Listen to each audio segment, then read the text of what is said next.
500 కోట్ల రూపాయలు ఖర్చు పెట్టి కొండంతా కొట్టేసి, ఒకప్పుడు ఋషికొండ అంటే మనకు ఒక హిస్టారికల్ ఇంపార్టెన్స్ ఉండే ప్లేస్ని, అలాంటి దాన్ని కొట్టేసి అక్కడ ప్యాలెస్ కట్టుకున్నాడు. ఆ ప్యాలెస్ కట్టుకోవడం ఇప్పుడు వాళ్ళ నాయకులు చెబుతున్నారు. ఎందుకు కట్టారంటే ప్రధానమంత్రి ప్రెసిడెంట్ ఆఫ్ ఇండియా వస్తారంట, వాళ్ళ కోసం నేను ప్యాలెస్ కట్టాడంట.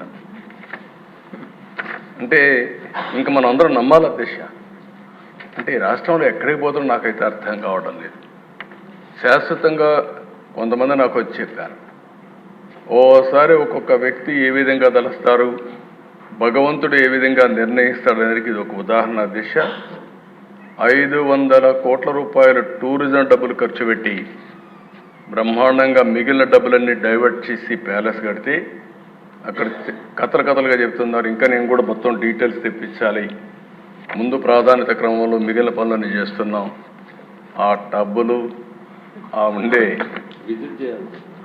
అందరూ ఒకసారి ఎమ్మెల్యేలు అందరిని తీసుకెళ్ళాలి, ఒకసారి హౌస్ కమిటీ అంతా ఈ అసెంబ్లీ అయినాక అందరం వెళదాం, మీతో కూడా కలిసి నేను కూడా చూస్తాను ఎందుకు కట్టారు ఆ ప్యాలెస్ ఏం చేయాలనో కూడా నాకు అర్థం కావడం లేదు. ఇప్పుడు ఎవరికి ఇవ్వాలి, ఏం చేయాలి, ఎట్లా ఉపయోగించాలని కొంతమంది సజెస్ట్ చేశారు అధ్యక్ష. ఆ ప్యాలెస్లో టూరిజానికి ఇమ్మని, టూరిజానికి ఇస్తే ఎంత డబ్బులు అవుతుందో నాకు తెలియదు, కాబట్టి దానిపైన కూడా మీరు సూచనలు ఇవ్వాలి. ఇక్కడ కూడా ప్రజా వేదిక కూల్చేశారు, ఆ 7 స్టార్ హోటల్, దానికి మేనేజ్మెంట్ మీకే ఇస్తాం, ఆ వడ్డీ అయినా వసూలు చేసి మాకు ఇవ్వండి. మీరు ప్రజాధనం అది ఎంత డబ్బులు వస్తుందో చూసుకుంటే ఒక 7 స్టార్ 9 స్టార్ హోటల్ కూడా ఏం పనిచేయవు అక్కడ.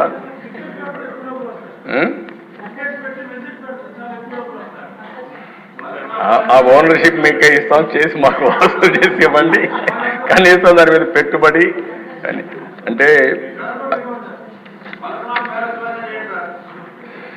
పలక్నమా ప్యాలెస్, కరెక్ట్, పలక్నమా ప్యాలెస్ కూడా కొన్ని రోజులు పెట్టారు, తర్వాత టాటా తీసుకున్నారు, ఎందుకంటే ఓల్డ్ ప్యాలెస్ కాబట్టి. ఏదేమైనా అది కూడా నేనే అప్పట్లో దోహదం చేశాం, ప్రజలకు ఉపయోగపడుతుందని. మీరు కూడా ఆలోచించండి. 2 విషయాలు నాకు సజెషన్స్ ఇచ్చారు. ప్రజావేదిక కూల్చారు, అక్కడనే డెబ్రిస్ కూడా తీయలేదు.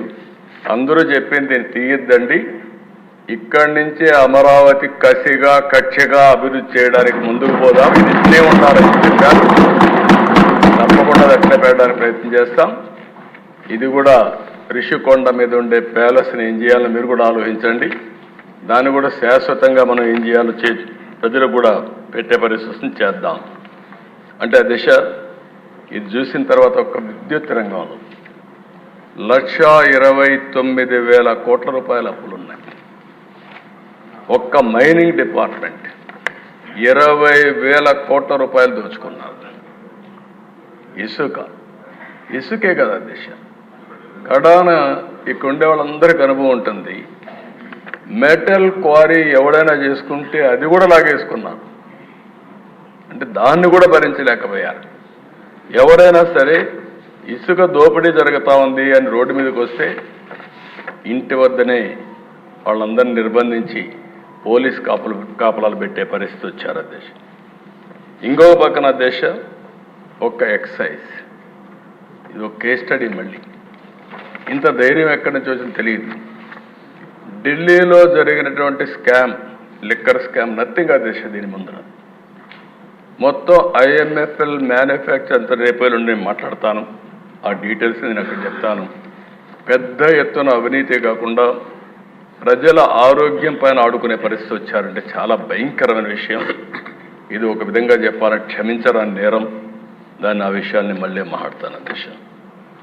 ఇప్పుడే విష్ణుకుమార్ రాజు గారు అందరూ మాట్లాడుతున్నారు. ఒక వ్యక్తి చెడు వ్యక్తి అయితే ఒక కుటుంబం నష్టపోతుంది.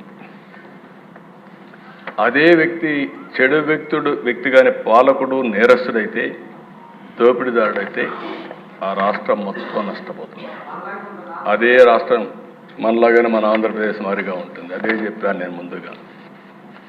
ఆ రోజు వివేకానంద గారు ఏదైతే కొటేషన్ చెప్పారో, స్ఫూర్తి చెప్పారో అది మనకు వర్తిస్తుంది. నేను దండం పెట్టి అడిగాను 2019లో, ఈసారి కానీ మనం తప్పు చేస్తే చాలా ఇబ్బందులు వస్తాయని.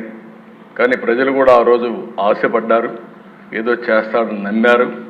అందుకే తిరిగి 2024లో 11 సీట్లు గెలిపించారని ఇప్పుడే మాట్లాడుతూ బాధపడ్డారు. కానీ భవిష్యత్తులో ఇదే మారిగా ఉంటే నా లెక్క ప్రకారం శాశ్వతంగా రాజకీయాలకు అర్హత లేని వ్యక్తి ఇలాంటి వ్యక్తి అని చెప్పి రాజకీయాలు ఎవరైనా ఉండొచ్చు, కానీ ఇలాంటి వ్యక్తులు మాత్రం ఉండడానికి అర్హత లేదు. అందుకే మీరు చూస్తే ప్రశ్నిస్తే కేసులు, హౌస్ అరెస్ట్, పార్టీ కార్యాలయాలపైన దాడి నేను చాలాసార్లు చూశాను. చిన్న పార్టీ పైన కూడా దాడి చేయాలన్నా, చిన్న రాజకీయ పార్టీ ఉంటే ఆ నాయకుడిని అటాక్ చేయాలన్నా, విమర్శించాలన్నా భయపడే రోజులు అవన్నీ పోయి ఇష్టానుసారంగా వచ్చే పరిస్థితికి వచ్చారు. 5 ఏళ్లలో ఏం జరిగిందో మనం అందరం ఆలోచించాం. తీరని నష్టం జరిగింది. ఇదే మనందరి బాధ. అయితే ఇక్కడ ఒక ఎక్స్పెరిమెంట్ చేయాలనుకున్నారు దేశం.